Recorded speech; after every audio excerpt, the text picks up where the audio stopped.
Hi everyone and next topic जिसके साथ हम स्टार्ट करने वाले हैं इसका नाम है टेलविंड सीएसएस। अब टेलविंड हो सकता है आप में से काफ़ी सारे स्टूडेंट्स ने सुना हो जब हमने बूटस्ट्रैप को पढ़ा था। सीएसएस के साथ जैसे हम बूटस्ट्रैप को यूज़ कर रहे थे, बूटस्ट्रैप क्या था, हमारा एक एडिशनल फ्रेमवर्क था जिसके अंदर प्री बिल्ट काफ़ी सारी चीज़ें थी, क्लासेस थी जिनको हम ऐड कर सकते थे अपने नॉर्मल HTML एलिमेंट्स के अंदर और उससे हम कुछ स्टाइलिंग जो है वो इम्पोर्ट कर सकते थे। वैसा ही कुछ काम टेलविंड हमारे लिए हमें करके देता है। टेलविंड की हेल्प से हमारे पास प्री बिल्ट कुछ क्लासेस होती हैं जिनके अंदर कुछ स्टाइलिंग डिफाइंड होती है और फिर उन क्लासेस को अपने एलिमेंट्स के अंदर लिखकर, मतलब उनके क्लास एट्रीब्यूट में लिखकर हम वो जो प्री बिल्ट स्टाइलिंग है उसे इंपोर्ट कर सकते हैं और उसे यूज़ कर सकते हैं अपने कोड के अंदर। अब टेलविंड को हम इसलिए सीख रहे हैं क्योंकि थोड़ा सा ये फ्रेशर, थोड़ा सा एक न्यूअर चीज़ है as compared to Bootstrap. Bootstrap काफ़ी टाइम से चला रहा है, टेलविंड कंपैरेटिवली थोड़ा सा न्यूअर है। बट एक मैं यहाँ आपको एक कॉशन या एक छोटी सी वार्निंग दे देती हूँ कि हम टेलविंड के इंपॉर्टेंट कॉन्सेप्ट्स को कवर कर रहे होंगे, बट अभी इस स्टेज पे मैं आपको टेलविंड को मास्टर करने की एडवाइस बिल्कुल नहीं दूंगी। Because if you look at the industry trends, Tailwind अभी इंडस्ट्री के अंदर इतना ज़्यादा यूज़ नहीं होता है। I would rather advise you to focus on React JS। तो अगर आपको फुल फ्रंट एंड के अंदर जाना है तो मैं आपको बोलूंगी टेलविंड ठीक है, एक न्यू टेक्नोलॉजी है, इसीलिए हम थोड़ा सा कवर कर लेंगे तो आप वो सीख सकते हो। बट उसके अलावा अगर मास्टर पॉइंट ऑफ व्यू से अगर हम जा रहे हैं कि स्पेसिफिकली किस स्किल को मैं सीखूं जिसको कंपनीज डिमांड कर रही हैं, तो उस केस में मैं आपको बोलूंगी कि हमारी बेस्ट बेट कोर्स के बाद और हम एडिशनल क्या क्या जाके सीख सकते हैं उसके लिए होगा कि रिएक्ट JS के अंदर ही हम और ज़्यादा प्रोजेक्ट्स बनाएं, उसी के अंदर ही हम और ज़्यादा चीज़ें सीखें, या फिर हम टाइपस्क्रिप्ट जैसी जो चीज़ें हैं उन्हें एक्सप्लोर कर सकते हैं। अब बात करते हैं कि टेलविंड CSS को हम यूज़ किस तरीके से कर सकते हैं। When we talk about Tailwind CSS is to rapidly build modern websites without ever leaving your HTML। यानी हम बेसिकली सारी की सारी चीज़ें अपने HTML के अंदर लिख रहे होते हैं। अब इसमें सवाल ये आएगा हम CSS कैसे लिखेंगे फिर अगर हमारे पास CSS होगी नहीं। तो पॉइंट ये है कि टेलविंड के अंदर हर चीज़ के लिए, चाहे वो मार्जिन हो गई, पैडिंग हो गई, स्पेसिंग हो गई, फॉन्ट्स हो गए, कार्ड जैसे कंपोनेंट्स हो गए, नैव बार हो गए, काफ़ी सारी चीज़ों की ऑलरेडी प्री बिल्ट क्लासेस हैं। और टेलविंड को यूज़ करने का तरीका ही यही है कि अगर हमें खुद का कुछ कस्टम बनाना है तो उसके लिए हम टेलविंड की क्लासेस को यूज़ करके ही वो चीज़ कस्टम बनाएं। यानी मल्टीपल क्लासेस को अपने HTML टैग्स के अंदर ऐड करें, तब जाके कस्टम चीज़ बनाएं। हमें ज़्यादा चीज़ें अपनी CSS फाइल के अंदर ना लिखनी पड़े। That is the entire point of Tailwind. And इसीलिए मैंने शुरुआत में आपको कॉशन की वार्निंग दी कि टेलविंड को एज अ बिगिनर जब हम सीखते हैं तो हमारा थोड़ा सा स्टीप कर्व होता है। यानी हो सकता है एज अ बिगिनर टेलविंड को अच्छे से सीखने में, अच्छे से इसके ऊपर हाथ जमाने में हमें कई सारे डिफरेंट प्रोजेक्ट्स बनाने पड़े। तो वार्निंग मैंने सिर्फ इसीलिए ली है कि टेलविंड ठीक है, it is a steep curve, अच्छी टेक्नोलॉजी है, इसको हम सीख भी सकते हैं जाके, बट अभी इंडस्ट्री के अंदर कंपनीज एज सच उसको उतना डिमांड नहीं कर रही जितना टाइम हम इसके ऊपर इन्वेस्ट कर देंगे सीखने के लिए। इसीलिए अगर हम एक बिगिनर लेवल ट्यूटोरियल या एक मेन कॉन्सेप्ट का जो ट्यूटोरियल है इसी को कर लेते हैं तो I think it is more than sufficient. इसके बाद अगर आपका खुद का इंटरेस्ट जागता है इस टेक्नोलॉजी की तरफ, तब हम इसको जाके और ज़्यादा एक्सप्लोर कर सकते हैं। और ज़्यादा एक्सप्लोर करने का मतलब होगा कि इसके अंदर और ज़्यादा से ज़्यादा प्रोजेक्ट्स बनाना, क्योंकि टेक्नोलॉजीज़ को हम एक पॉइंट तक पढ़ सकते हैं, उसके बाद उनको और अच्छे से सीखने के लिए हमें ज़्यादा से ज़्यादा उनके अंदर प्रोजेक्ट्स ही बनाने पड़ेंगे। अब टेलविंड कहता है it allows you to build your websites without ever leaving your HTML and also it is a utility first framework. Tailwind एक यूटिलिटी फर्स्ट फ्रेमवर्क है, मतलब इसका मेन फोकस किसकी तरफ है, on providing utility classes. Utility classes यानी जो अच्छे से यूज हो पाए वो क्लासेस। जैसे फॉर एग्जांपल अगर हमें पैडिंग देनी है तो टेलविंड के अंदर अगर हमें पैडिंग लेफ्ट देनी है तो हम PL यूज कर सकते हैं डैश, और फिर लेट्स सपोज हमें कुछ डिफाइंड पैडिंग्स होती हैं, जैसे टेलविंड के अंदर 1 का मतलब होता है 0.25 रैम, तो 4 का मतलब होगा 1 रैम। तो अगर हमें पैडिंग देनी है from left which should be equal to 1 rem, तो सिंपली ये वाली क्लास है जिसको हम अपने HTML एलिमेंट के अंदर ऐड कर सकते हैं। अगर हमें चारों कॉर्नर से मार्जिन देनी है तो उसके लिए हम लिख सकते हैं M, और अगर हमें 1 रैम की मार्जिन देनी है तो उसके लिए हम लिख सकते हैं 4। तो M4 से margin left, right, bottom, top, सारी की सारी डायरेक्शंस की मार्जिन हमारे पास आ जाएगी।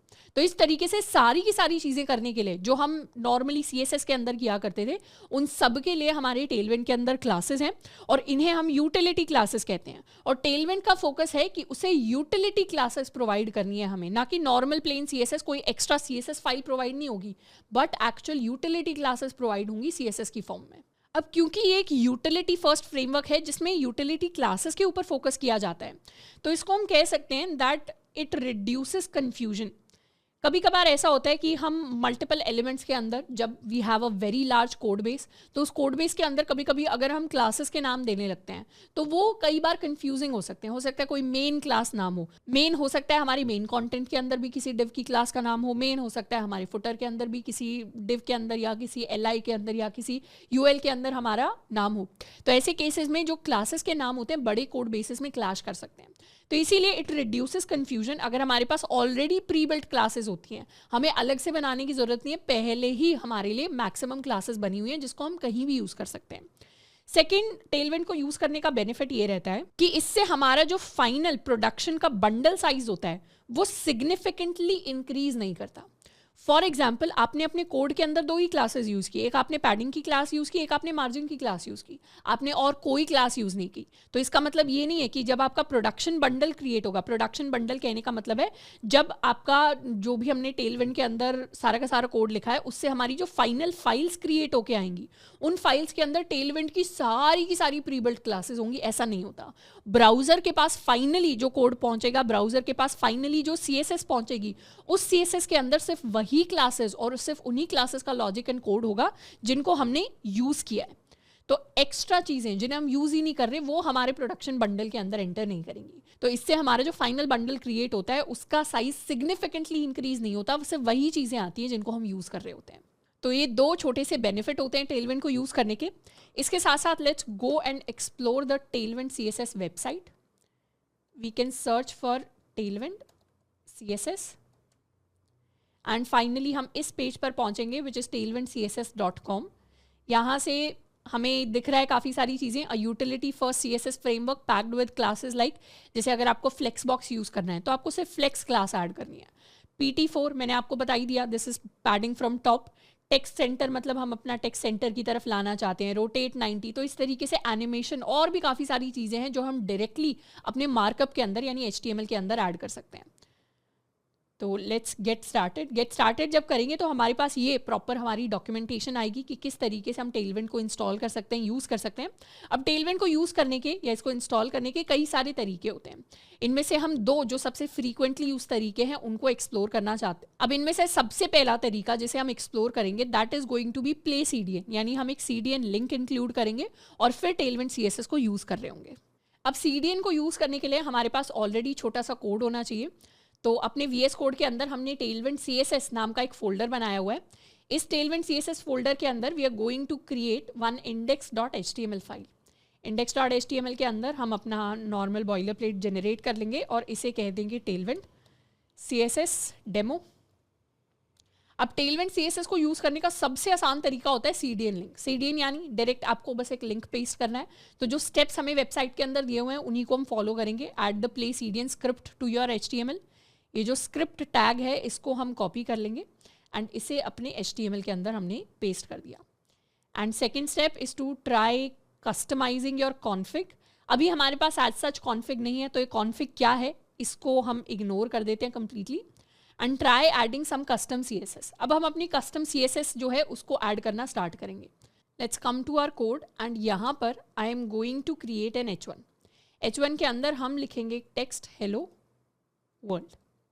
इसे कर लेते हैं सेव एंड अपनी इस फाइल को हम ओपन करेंगे अपने ब्राउजर के अंदर।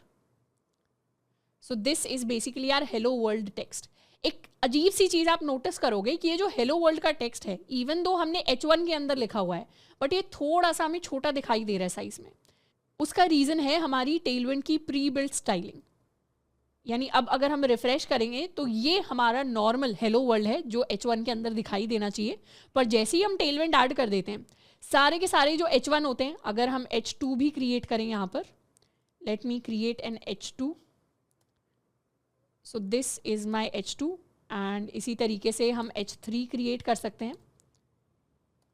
तो सारी की सारी जो हमारी डिफरेंट हेडिंग्स होती हैं, पैराग्राफ्स होते हैं, बाय डिफ़ॉल्ट सारे के सारे सेम साइज़ के हो जाएंगे। उनके अंदर कोई स्टाइलिंग में डिफरेंसेस नहीं रहेगा क्योंकि टेलविंड एक तरीके से रिफ्रेश कर देता है चीज़ों को। अब अगर आपको कोई स्टाइलिंग ऐड करनी है तो वो हमें अपने हिसाब से ऐड करनी पड़ेगी टेलविंड की क्लासेस को यूज़ करके। तो उसमें अगर हम चाहते हैं कि टेक्स्ट का साइज़ बढ़ाओ तो उस केस में हमें यहाँ पे क्लासेस को ऐड करना पड़ेगा। या अभी के लिए क्योंकि हमने टेक्स्ट का साइज़ कैसे चेंज करते हैं, चीज़ों को बोल्ड कैसे करते हैं, वो सारी चीज़ें नहीं सीखी है, तो एक बेसिक सी क्लास हम ऐड करके देखते हैं which is called underline.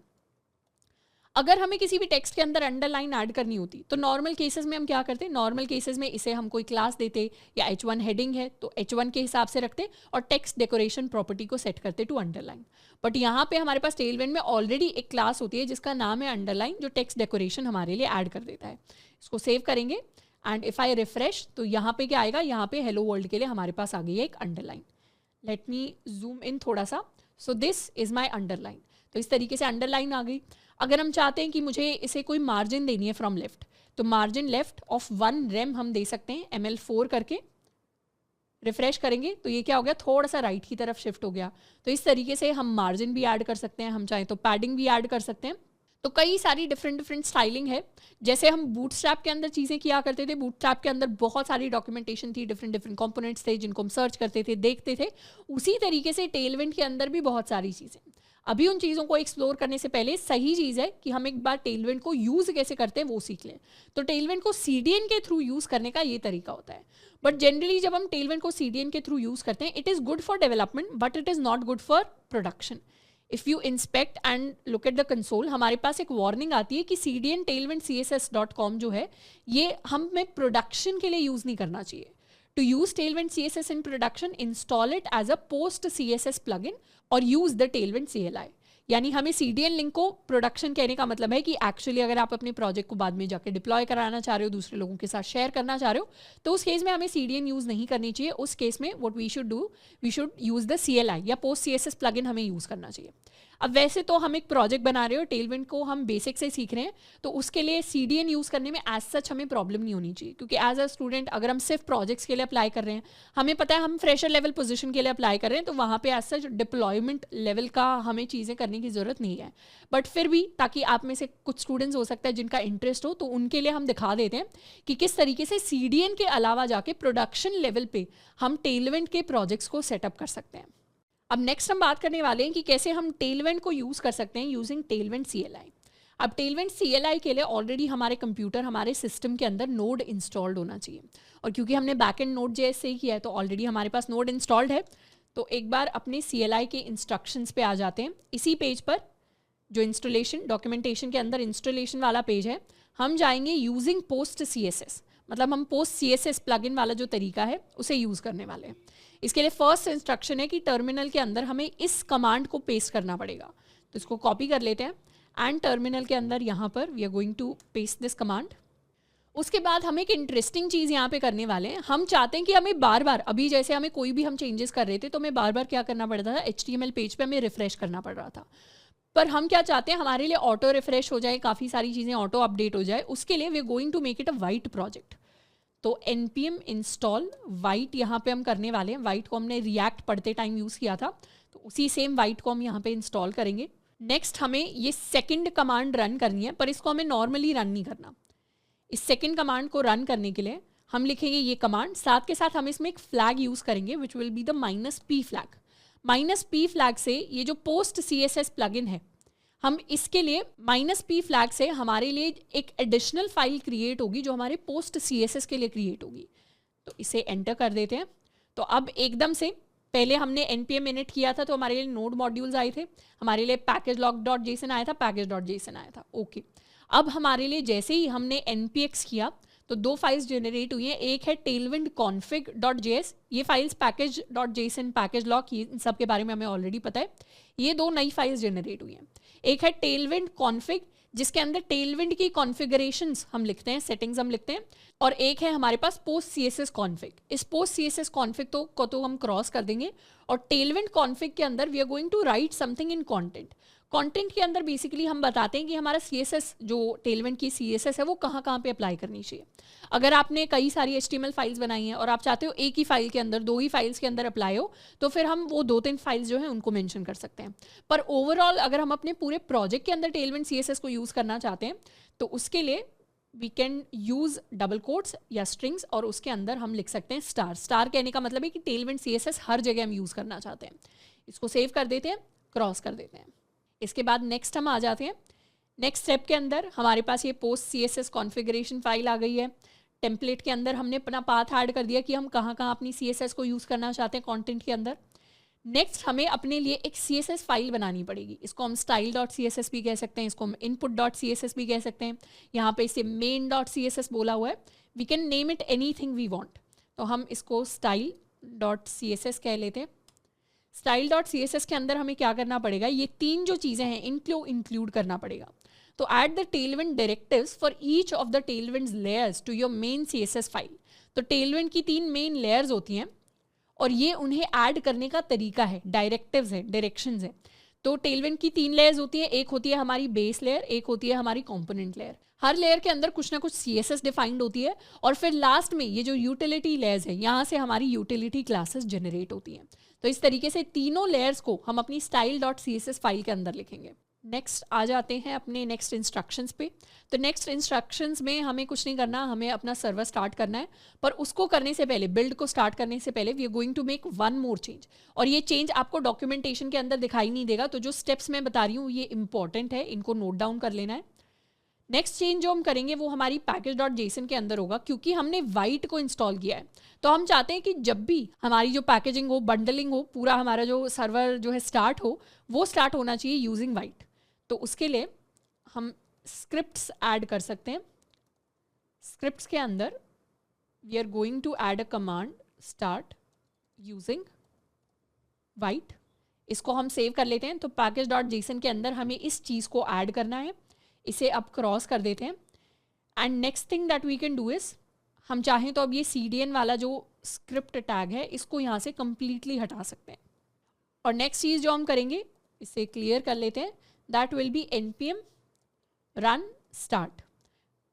Enter किया, वाइट स्टार्ट हो गया। इसको कॉपी कर लेते हैं एंड यहाँ पर आ जाते हैं। Let's paste it. अभी ये जो चीज़ हम देख रहे हैं इसके अंदर ये H2 है, ये H3 है, ये नॉर्मल H1 हेडिंग है। तीनों के अंदर कोई स्टाइलिंग अप्लाई नहीं हो रही। स्टाइलिंग अप्लाई ना होने का रीज़न ये है कि हमने तो अभी कोड नॉर्मल HTML के अंदर लिखा हुआ है। हमें इस HTML को इस CSS के साथ ज्वाइन करना पड़ेगा, कनेक्ट करना पड़ेगा। उसके लिए हम नॉर्मल वही तरीका यूज़ करेंगे। Link relation is equal to style sheet and href is equal to style.css। अब इसको सेव कर लेते हैं। ऑटो रिफ्रेश हो गया और हमारे लिए हमारी चेंजेस हमें यहाँ जाके रिफ्लेक्ट होकर दिखाई दे रहे हैं। यानी बाय डिफ़ॉल्ट पता चल रहा है सारी की सारी जो क्लासेस हैं अप्लाई हो गई, स्टाइलिंग आ गई, मतलब टेलविंड अब अपना काम करना स्टार्ट कर रही है। अब ये पॉसिबल कैसे हो पाया? इवन दो हमने तो स्टाइल शीट नॉर्मल style.css को इंक्लूड किया है और style.css में कोई स्टाइलिंग एडेड ही नहीं है। बट ये जो 3 लाइनें हमने लिखी हैं, इन 3 लाइनों की वजह से हमारे लिए हमारी CSS जनरेट हुई होगी। एंड इनफैक्ट अगर आप इंस्पेक्ट करके देखोगे, if you inspect, let's go to this element, इस H1 के पास जाते हैं तो H1 के लिए हमें दिखाई देगा इसके अंदर एक डॉट अंडरलाइन नाम की क्लास ऑलरेडी है जो टेक्स्ट डेकोरेशन अंडरलाइन ये चीज़ इसे दे रही है। मार्जिन लेफ्ट 4 नाम की क्लास, ML4 नाम की क्लास है जो इसे मार्जिन लेफ्ट दे रही है 1 रेम के इक्वल। इसी तरीके से अगर हम यहाँ पर जाएंगे H3 के पास तो इसके पास भी एज सच अभी कोई क्लासेस नहीं है, बट हम चाहें तो अपनी ऑटो जनरेटेड जो CSS है उसे भी देख सकते हैं कि क्या CSS फाइल जनरेट हुई है। फाइनली CSS फाइल जो जनरेट हुई है उसको देखने के लिए ये जो style.css है इस पर हम क्लिक कर सकते हैं और हमारे लिए जो CSS फाइनली जनरेट हुई है जो ब्राउज़र के पास गई है वो एक्चुअली काफ़ी लंबी है। कितनी बड़ी है? उसके अंदर भी 494 के करीबन लाइंस है और इसमें लास्ट में आप 2 क्लासेस देख रहे होगे। ये 2 क्लासेस एक्स्ट्रा ऐड हुई हैं। ये 2 कौन सी क्लासेस हैं? ये 2 वो क्लासेस हैं जिनको हम अपने कोड के अंदर यूज़ कर रहे हैं, अंडरलाइन एंड ML4। यानी यहाँ पर हमारे पास अंडरलाइन हमने यूज़ किया, ML4 यूज़ किया। अगर हम पैडिंग भी देना चाहते हैं तो we can use padding 4। Save कर लिया। यहाँ पे अब आप जैसे ही नोटिस करोगे ये पैडिंग 4 वाली क्लास हमारे पास एक्स्ट्रा ऐड होकर आ गई और यहाँ हेलो वर्ल्ड के आसपास हमें दिख रहा है कि एक एडिशनल पैडिंग भी हमारे लिए ऐड हो गई है। तो इस तरीके से हमने ये तो देख लिया कि टेलविंड क्या है, यूटिलिटी फर्स्ट है, क्लासेस से ही सारी की सारी स्टाइलिंग ऐड होती है। दूसरी चीज़ जो हमने नोटिस की कि bundle size as such increase नहीं होगा। जिन क्लासेस को हम यूज़ कर रहे हैं सिर्फ वही क्लासेस फाइनली ब्राउज़र के पास पहुँच रही होंगी। ऐसा नहीं है सारी की सारी जो प्री बिल्ड क्लासेस हैं वो पहुँच जाएंगी। तो ये बेनिफिट होता है टेलविंड को यूज़ करने का। एंड इसका जो प्रोसेस है CLI को यूज़ करने का उसको एक बार थोड़ा सा और रिवाइज कर लेते हैं। प्रोसेस इज़ लाइक दिस कि सबसे पहले तो हमें इस कमांड को रन करना है। ये जो हमारी npm टेलविंड को इंस्टॉल करने वाली कमांड है विंड को इंस्टॉल करने वाली कमांड है, इसे रन करना है। और इसे कहाँ से रन करना है? इसे हमें रन करना है पोस्ट CSS वाले टैब से। ये जो हमारा पोस्ट CSS वाला टैब है, ये मैं आपको इसलिए लिख के दे रही हूँ ताकि फ्यूचर रेफरेंस के लिए आप भी एक बार नोट डाउन कर सके अपने नोट्स के अंदर, so you don't have to look at the lectures again and again. सबसे पहले हमें इसे इंस्टॉल करना पड़ेगा, दूसरी बार हमें इंस्टॉल करना पड़ेगा वाइट को। थर्ड स्टेप में हमें क्या करना पड़ेगा? थर्ड स्टेप में हम इसी कमांड को यूज़ करेंगे, यानी हम लिखेंगे npx टेलविंड CSS को इनिशियलाइज कर रहे हैं, इनिट कर रहे हैं, but with a -p flag. ये जो -p फ्लैग है, this is very important.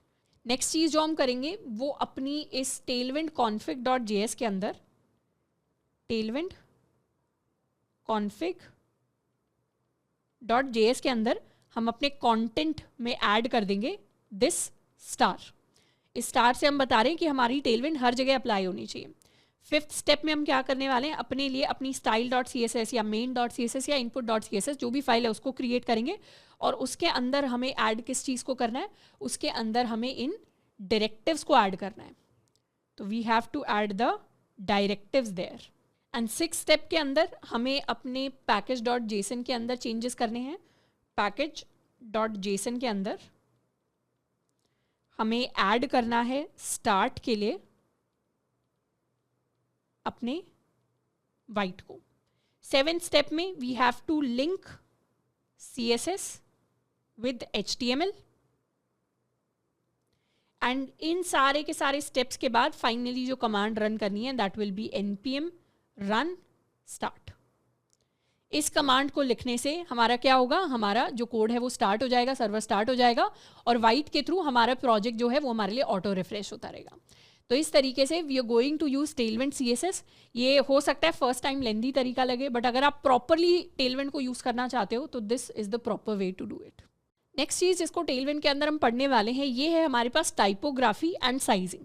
Typography कहने का मतलब है फॉन्ट रिलेटेड चीज़ें। तो हम धीरे धीरे पहले तो कुछ कुछ कंपोनेंट्स को समझेंगे टेलविंड के, जो एसेंशियल है, जिनको हम डे टू डे बेसिस पे एज सच CSS के अंदर भी यूज़ करते आ रहे हैं।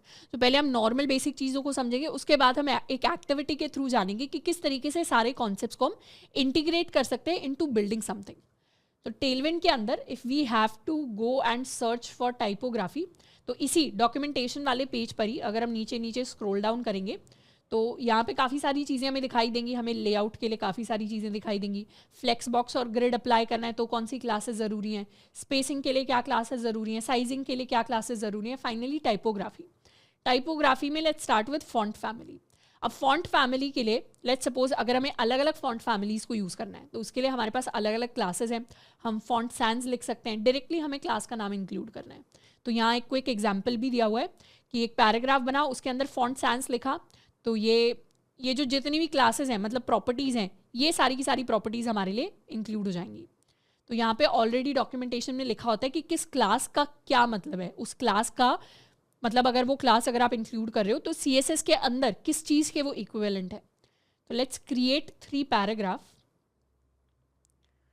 यहाँ पर what we can do is we can create 3 paragraphs and इनके अंदर लॉरम इप्सम से हम थोड़ा थोड़ा जो अपना टेक्स्ट है उसको जनरेट कर लेते हैं।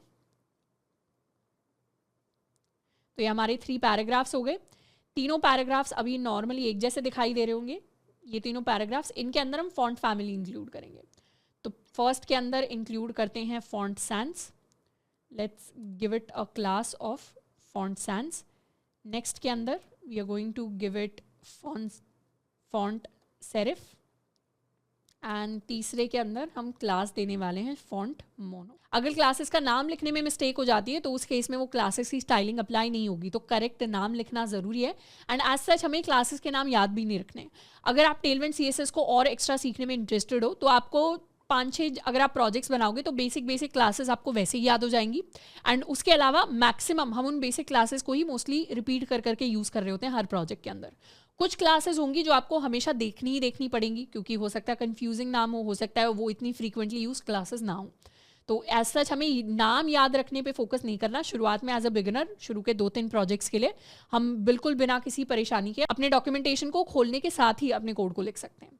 So now if we look at the code, तीनों जो पैराग्राफ्स हैं, इस पैराग्राफ एंड इस पैराग्राफ को अगर आप नोटिस करोगे, तीनों के अंदर डिफरेंट फॉन्ट यूज हो रहा है. This is a different font, this is a different font and this is a different font. तो इस तरीके से हम अपनी फॉन्ट फैमिली को यूज कर सकते हैं. फॉन्ट फैमिली के बाद हमारे पास फॉन्ट स्टाइलिंग भी होती है. फॉन्ट स्टाइलिंग कहने का मतलब है हमारा फॉन्ट साइज कितना बड़ा या कितना छोटा होना चाहिए. तो जनरली फॉन्ट स्टाइलिंग शुरू होती है टेक्स्ट एक्सेस यानी एक्स्ट्रा स्मॉल, और यहाँ लिखा भी होगा एक्स्ट्रा स्मॉल. कहने का मतलब है कि इसमें फॉन्ट साइज होगा 0.75 rems which is equivalent to 12 pixels and line height आपकी होगी इक्वल टू 1 रेम. उसके अलावा हमारे पास स्मॉल होता है.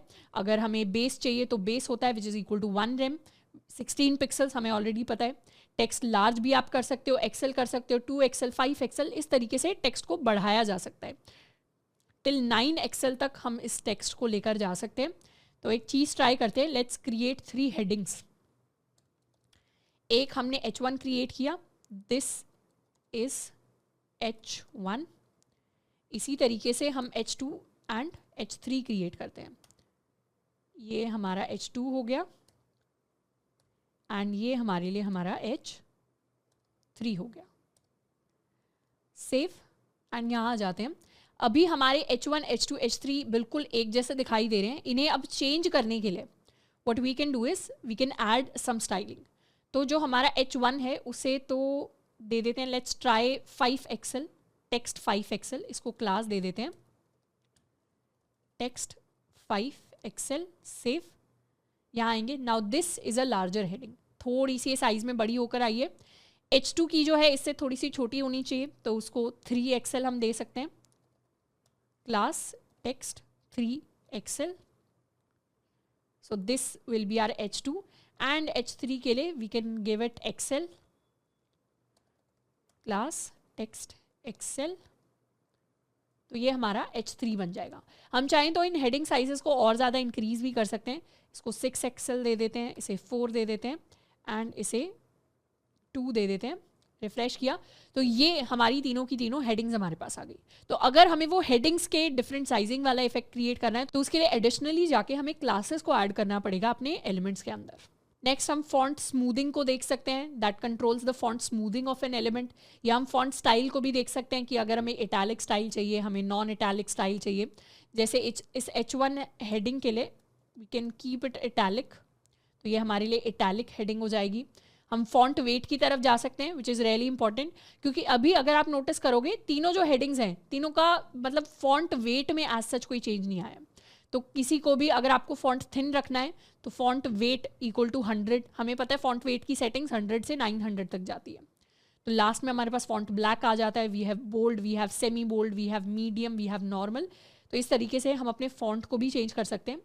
Let's make it font semi bold. Save. And ये क्या हो गया, अब ये सेमी बोल्ड हो गया. उसी तरीके से नीचे वाले जो हैं इन्हें भी we can make it font medium maybe. तो ये हमारे लिए मीडियम फॉन्ट हो गया. उसी तरीके से सेकंड को भी हम रख सकते हैं. अगर इसे थिन रखना चाहें H3 को, तो ये काफ़ी थिन फॉन्ट हमारे पास डिस्प्ले होके आ रहा है. If I zoom in, this is a very thin font that we have.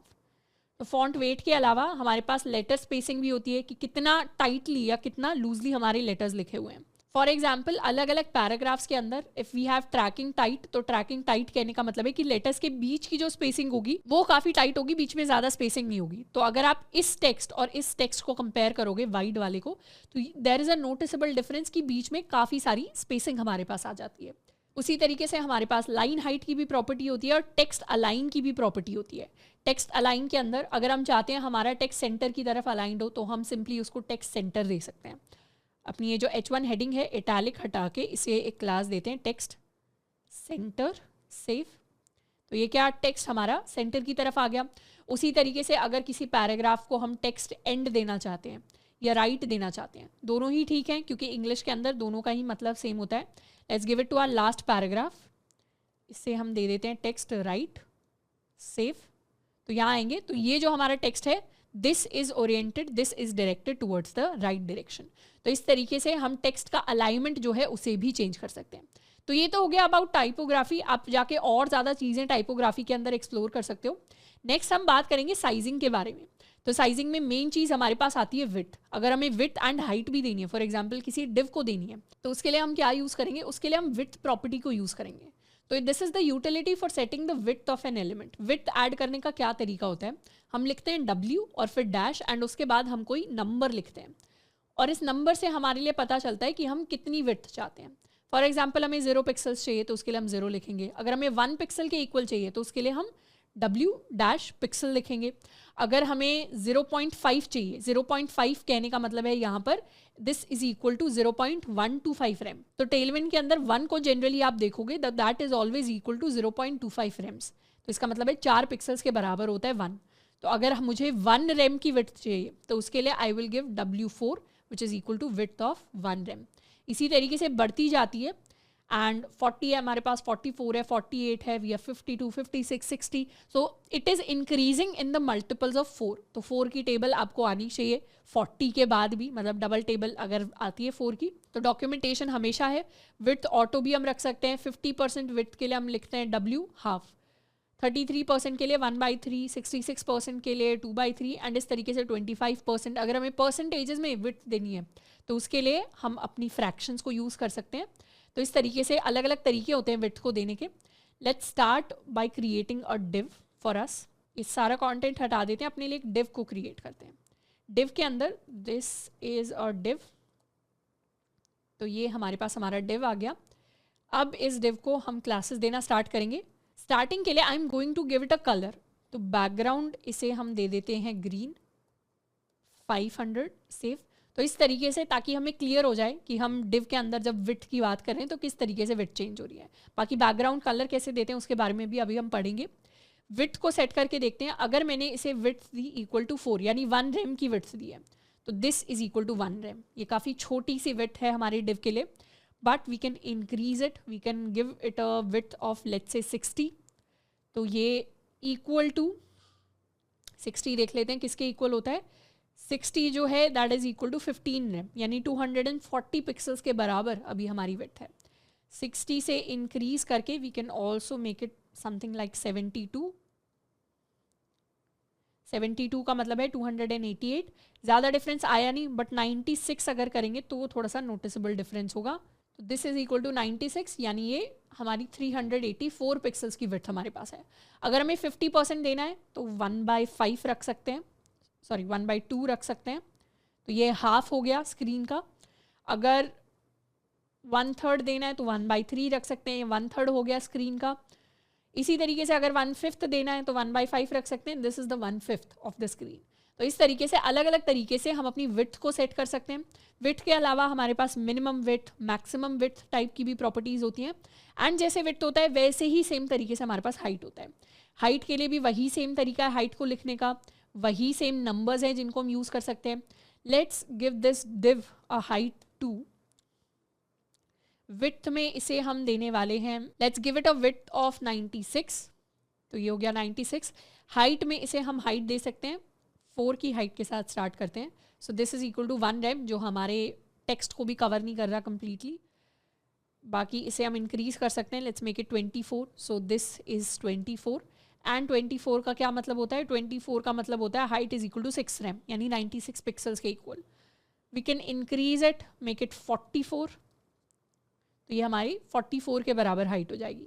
तो इस तरीके से अपने एलिमेंट्स के अंदर हम विड्थ एंड हाइट यानी अपनी साइजिंग को भी कंट्रोल कर सकते हैं। नेक्स्ट हम बात करने वाले हैं कलर्स के बारे में। कलर्स के लिए हमारे पास 2 चीज़ें इंपॉर्टेंट हैं। एक है हमारा colour which is going to be the text colour, और एक हमारे लिए हमारा बैकग्राउंड कलर। सबसे पहले बात करते हैं टेक्स्ट कलर की। अगर हमें इस टेक्स्ट कलर को चेंज करना है तो टेक्स्ट कलर को चेंज करने के लिए we can go to typography, और टाइपोग्राफी के अंदर ही हमारे पास टेक्स्ट कलर होता है। अब जब भी हम कलर की बात करते हैं तो टेलविंड के अंदर काफ़ी सारे कलर्स हैं जो प्री डिफाइंड है। फॉर एग्जाम्पल अगर हमें डायरेक्टली वाइट कलर देना है, टेक्स्ट को वाइट कलर देना है, तो हम सिंपली लिख सकते हैं टेक्स्ट वाइट। इसका मतलब होगा ये RGB वैल्यूज़। अगर हमें ब्लैक देना है तो हम सिंपली लिख सकते हैं ब्लैक। ट्रांसपेरेंट रखना है तो सिंपली ट्रांसपेरेंट लिख सकते हैं। स्लेट कलर हमारे पास होता है which is equal to these RGB values.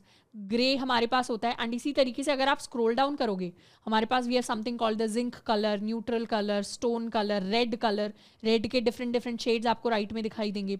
Orange colour, amber colour, yellow, lime green, emerald teal, तो इस तरीके से ब्लू, पर्पल, पिंक, बहुत सारे डिफरेंट डिफरेंट कलर्स हैं जो यहाँ पे डिफाइंड है. In fact if I go and search, तो हमारे जो डिफरेंट कलर्स हैं, I think they are available on a separate page. If I go and check, okay, तो कस्टमाइजेशंस के अंदर हमारे पास डिफरेंट जो प्री डिफाइंड कलर्स हैं वो हमें यहाँ पे दिखाई दे जाएंगे कस्टमाइजेशन के पेज पे. तो यहाँ जाके आप देख सकते हो कि डिफरेंट डिफरेंट काफ़ी सारे कलर्स हमारे पास अवेलेबल होते हैं, और इनके अंदर हम चाहें तो कस्टमाइजेशंस भी कर सकते हैं, बट अभी के लिए हम कस्टमाइजेशंस के ऊपर फोकस नहीं करेंगे. तो ये प्री डिफाइंड काफ़ी सारे ब्यूटीफुल कलर्स हमें मिल जाते हैं. अब इसके अंदर लेट्स सपोज इस टेक्स्ट के ऊपर, ग्रीन के ऊपर हमें इसे वाइट कलर देना है, तो उसके लिए we can simply write text white, save. तो ये हमारा टेक्स्ट क्या हो गया, वाइट कलर का हो गया. उसी तरीके से अगर हमें कोई और कलर देना है, for example if we want to give green के ऊपर, let's give a reddish colour, so we can give it rose 600 rose. तो सिर्फ टेक्स्ट रोज लिखने से यहाँ पे एज सच चेंज नहीं आएगा. जो ब्लैक एंड वाइट के अलावा कलर्स हैं उनके लिए हमें उनकी बोल्डनेस डिफाइन करनी पड़ेगी, तो we can give it 500, save. तो ये क्या हो गया, ये हमारे पास रेडिश कलर रिटर्न होके आ गया. तो इस तरीके से हम टेक्स्ट कलर को चेंज कर सकते हैं, एंड सिमिलर तरीके से बैकग्राउंड कलर को चेंज कर सकते हैं. बैकग्राउंड कलर को चेंज करने के लिए in fact let us search for background colour, and background colour भी हम इसी तरीके से चेंज कर सकते हैं. बस अब टेक्स्ट की जगह हमारे पास BG आ जाएगा विच स्टैंड्स फॉर बैकग्राउंड. हमें ब्लैक बैकग्राउंड चाहिए, वाइट बैकग्राउंड चाहिए, एंड फिर इसी तरीके से हमारे पास कलर्स के भी पैलेट्स आ जाएंगे. तो राइट तरफ हमें दिखाई दे रहा है कि कितने कितने कलर्स, डिफरेंट डिफरेंट कलर्स हमारे पास अवेलेबल हैं. For example if I want a purplish colour, I can use purple, BG purple 700. तो इसके लिए जैसे हमने BG ग्रीन 500 लिखा था, वैसे BG पर्पल 700 हम लिख सकते हैं, एंड टेक्स्ट का कलर हम रख सकते हैं वाइट, सेव. तो ये हमारे पास पर्पल बैकग्राउंड आ गया एंड हमारे पास वाइट कलर आ गया. तो इस तरीके से हम कलर को सेट कर सकते हैं फॉर एनी एलिमेंट अवेलेबल. अब नेक्स्ट हम बात करने वाले हैं स्पेसिंग के बारे में. स्पेसिंग कहने का मतलब है हम अगर मार्जिन सेट करते हैं तो उसे किस तरीके से सेट कर सकते हैं, पैडिंग को किस तरीके से सेट किया जा सकता है, हम अपने बॉर्डर को किस तरीके से डिफाइन कर सकते हैं. तो इस तरीके की चीज़ों के बारे में बात करेंगे. सबसे पहले let's start with margin. We can start with margin. तो हमारे पास यहाँ पर स्पेसिंग का एक प्रॉपर सेक्शन होता है. This is our spacing section. We'll start with margin. Margin को सेट करने के लिए सबसे पहले तो यहाँ पे बहुत सारा हम रैंडम टेक्स्ट सेट कर देते हैं लॉरेम इप्सम से. तो ये हमारा बहुत सारा टेक्स्ट हमारे पास आ गया. विड्थ के लिए we can, if we want we can increase the width. हम विड्थ को इंक्रीज करके हाफ ऑफ द स्क्रीन में भी कर सकते हैं, एंड हाइट को इंक्रीज भी किया जा सकता है, या हम इतना भी छोड़ सकते हैं, या अभी के लिए इसे इंक्रीज कर देते हैं to maybe 56. So the height has increased a bit. तो ये हमारे पास हमारा बॉक्स आ गया. अब इस डिव के अंदर अगर हमें मार्जिन को ऐड करना है, तो लेट्स सपोज डिव को हम मार्जिन देना चाहते हैं, तो मार्जिन हम दे सकते हैं यूजिंग मार्जिन. अगर हमें लेफ्ट से मार्जिन देनी है तो उसके लिए हम ML यूज़ करते हैं. अगर हमें राइट से देनी है MR यूज़ करते हैं, टॉप से देनी है MT यूज़ करते हैं, बॉटम से देनी है MB यूज़ करते हैं. और उसके बाद डैश करके हम बताते हैं एक नंबर के थ्रू कि हमें कितनी मार्जिन चाहिए. मार्जिन देने के पैरामीटर्स वही हैं. We know number 1 is equal to 0.25 rems. तो अगर हमें 1 रेम की मार्जिन चाहिए तो इसको 4 से मल्टीप्लाई करेंगे, यानी हमें 4 लिखना पड़ेगा. तो ML4 मतलब 1 रेम की मार्जिन फ्रॉम लेफ्ट. इसी तरीके से सारे के सारे कैलकुलेशंस अलाइंड है. चारों डायरेक्शंस में चाहिए तो उसके लिए हम M4 लिख सकते हैं. चारों डायरेक्शंस में हमें मार्जिन मिल जाएगी. सिर्फ हॉरिजॉन्टल एक्सिस के अलॉन्ग चाहिए, यानी सिर्फ इस डायरेक्शन में चाहिए, मतलब लेफ्ट और राइट में चाहिए, तो उसके लिए हम लिख सकते हैं MX4. और टॉप एंड बॉटम में चाहिए तो उसके लिए हम लिख सकते हैं MY4. इस तरीके से ये these are the basics of using margin in Tailwind CSS. यही बेसिक्स हमें यहाँ पे दिख जाएंगे. M0 का मतलब है मार्जिन हर डायरेक्शन से 0 पिक्सल्स. MX का मतलब है मार्जिन लेफ्ट और राइट से आएगी. अब ये X एंड Y कैसे याद रख सकते हैं? हम मैथ के अंदर जो ग्राफ बनाया करते थे उसके अंदर जो बेसिक मैथ हम स्कूल के अंदर करते थे, मैं 11th-12th के नहीं, मैं बिल्कुल 6th 7th 8th क्लास के मैथ की बात कर रही हूँ. ग्राफ के अंदर ये हमारा X एक्सेस होता था, ये हमारा Y एक्सेस होता था. तो X में ही हमारे पास लेफ्ट राइट आ जाता है, Y में हमारे पास टॉप एंड बॉटम आ जाता है. तो इस तरीके से हम इसको याद रख सकते हैं. MX के अंदर हमारे पास लेफ्ट एंड राइट है. MY के अंदर हमारे पास टॉप एंड बॉटम है. स्टार्ट हमारे पास है, इनलाइन एंड है. अभी के लिए उसको हम इतना ज़्यादा यूज़ नहीं करेंगे, पर मार्जिन टॉप के लिए हमारे पास MT है, राइट के लिए MR है, बॉटम के लिए MB है, लेफ्ट के लिए ML है। तो इसी तरीके से हम अपने मार्जिन को यूज़ करते हैं। एंड यहाँ डिफरेंट हमारे पास वैल्यूज़ मिल जाएंगी मार्जिन की, पर यूज़ करने का जो तरीका है वो हमारे पास सेम रहता है। Let's try and set some margin. इस डिव को अगर हम एक मार्जिन दे from left, let's give it a margin of 1 rem, तो उसके लिए ML4 लिखेंगे, तो ये थोड़ी सी स्पेसिंग हमारे पास आ गई। कैसे वेरीफाई करें 1 रेम की ही मार्जिन है क्या? इधर जा सकते हैं and if we look at it, if we click on it, scroll down करेंगे तो यहाँ हमें दिखाई देगा ये जो मार्जिन है लेफ्ट से कितनी है, 16 दिखा रहा है, ये 16 पिक्सल्स में है और 16 pixels is equal to 1 rem. तो ये लेफ्ट से हमारे पास 1 रेम की मार्जिन आ गई है। उसी तरीके से टॉप से भी दे सकते हैं, MT4 सेव, तो ये हमारे पास टॉप से भी 16 पिक्सल्स की मार्जिन हमारे पास दिखा रहा है। तो इस तरीके से हम अपनी मार्जिन को सेट करते हैं। चारों डायरेक्शन से चाहिए या लेट्स सपोज अभी के लिए सिर्फ लेफ्ट और राइट से चाहिए, तो उसके लिए MX4 लिख सकते हैं। अब क्या हुआ, सिर्फ लेफ्ट और राइट से मार्जिन मिलेगी, यहाँ भी 16 है, यहाँ भी 16 है। टॉप और बॉटम से भी चाहिए तो उसके लिए लिख देंगे MY4। तो टॉप एंड बॉटम से भी मिल गई, ऊपर भी 16 नीचे भी 16। प्लस अगर हमें इस तरीके से देनी होती है तो सिंपली हम M4 भी लिख सकते हैं, उससे भी चारों डायरेक्शंस में हमारे पास मार्जिन सेट होकर आ जाती है।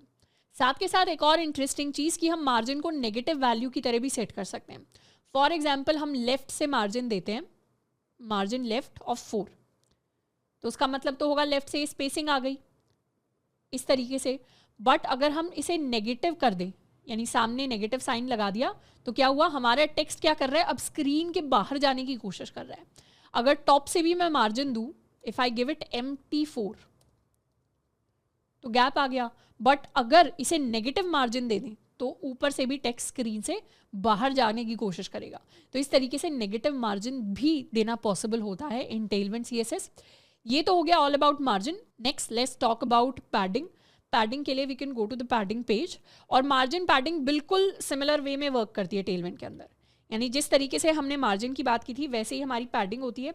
अगर आपको पैडिंग देनी है फ्रॉम लेफ्ट तो it will be PL, from right PR, from bottom PB, from top PT। Common देनी है उसके लिए P यूज़ कर सकते हैं, सबके सामने हमें नंबर्स ऐड करने हैं, 4 रख सकते हैं, 12 रख सकते हैं, 8 रख सकते हैं, कोई भी नंबर हम रख सकते हैं जो हमारे पास प्री डिफाइंड है। मतलब if you decide to add 6 for example, एक बार अपने मार्जिन की डॉक्यूमेंटेशन में जाते हैं एंड मार्जिन की डॉक्यूमेंटेशन के अंदर लेट्स सी हमारे पास 7 है मार्जिन के लिए, but we probably don't have 7.5। जैसे हमारे पास 3.5 है, अगर हम लेफ्ट से मार्जिन 3.5 देंगे, सेव कर लेते हैं, तो ये वर्क करेगा।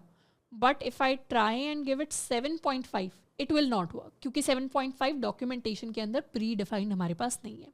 तो इस तरीके से वही हमें चीज़ें देनी है जो डॉक्यूमेंटेशन के अंदर हमारे लिए सेट हो।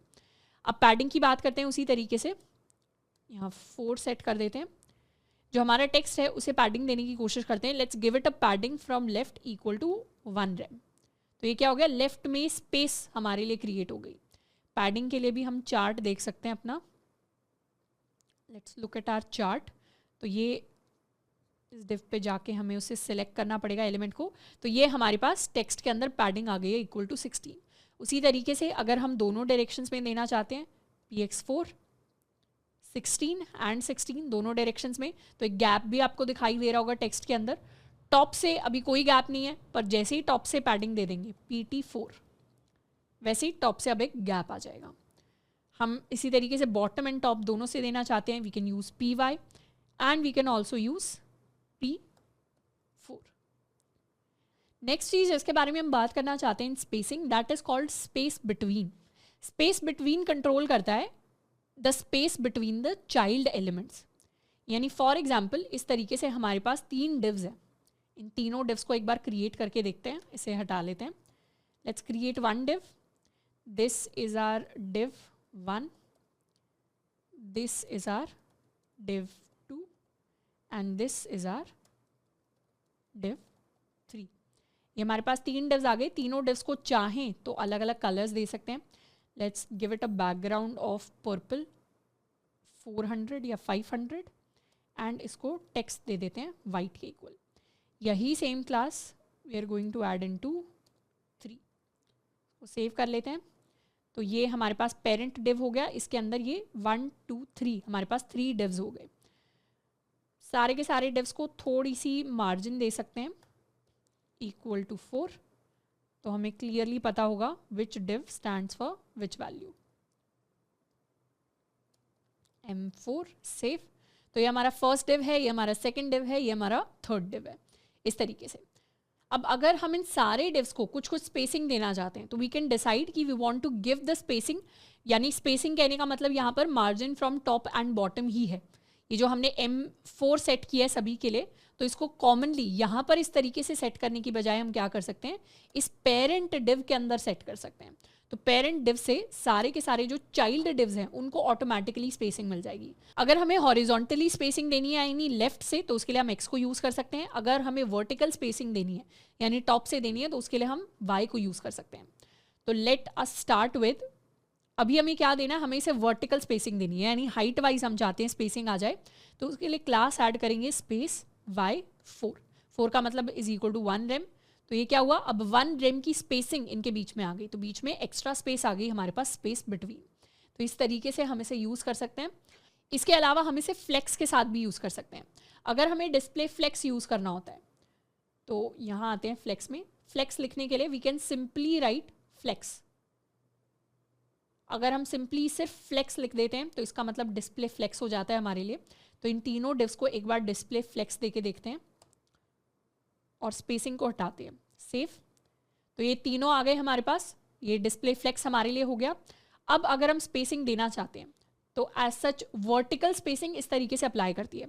जब भी हमारे पास एलिमेंट्स होते हैं जो हॉरिजॉन्टली एक दूसरे के साथ अलाइंड है, पर हम उनको वर्टिकल स्पेसिंग देने की कोशिश कर रहे हैं, तो उस केस में वो फर्स्ट एलिमेंट पे अप्लाई नहीं करती, वो सेकंड एलिमेंट से अप्लाई करना स्टार्ट करती है। तो this is an important property कि अगर हम y को अप्लाई कर रहे हैं तो वो फर्स्ट एलिमेंट के लिए अप्लाई नहीं करेगी, वो बाकी दो के लिए अप्लाई करना स्टार्ट करेगी। क्योंकि हो क्या रहा है, जब हमारे पास 3 एलिमेंट्स कुछ इस तरीके से थे, ये 1 था, ये 2 था, ये 3 था, तो यहाँ पे इसे मिल रही थी मार्जिन फ्रॉम टॉप, इसे भी मिल रही थी मार्जिन फ्रॉम टॉप। तो ये तो हमारी स्क्रीन से जुड़ा ही हुआ था जब तीनों वर्टिकल पोजीशन में थे और यहाँ स्पेस क्रिएट हो रही थी। वही सेम लॉजिक ऐसे यूज़ होता है कि जब हम इन तीनों को सेम लाइन में रखते हैं तो इसके लिए स्पेस क्रिएट होगी, इसे मार्जिन फ्रॉम टॉप मिलेगा, इसे मार्जिन फ्रॉम टॉप मिलेगा, बट ये क्या रहेगा, स्क्रीन से अटैच रहेगा। तो इसीलिए फर्स्ट एलिमेंट पे अप्लाई नहीं करता है space between. But instead of space between what we can do is, यहाँ पे हम x यूज़ कर सकते हैं। तो अब क्या हो गया, x से यहाँ पे स्पेस बिटवीन हो गया, लाइंस के बीच में स्पेस आ गया। Plus if we go back to space between, तो हम और ज़्यादा स्पेसिंग ऐड करने के लिए वी कैन मेक इट 28, तो और ज़्यादा स्पेसिंग हमारे पास ऐड होके आ जाएगी।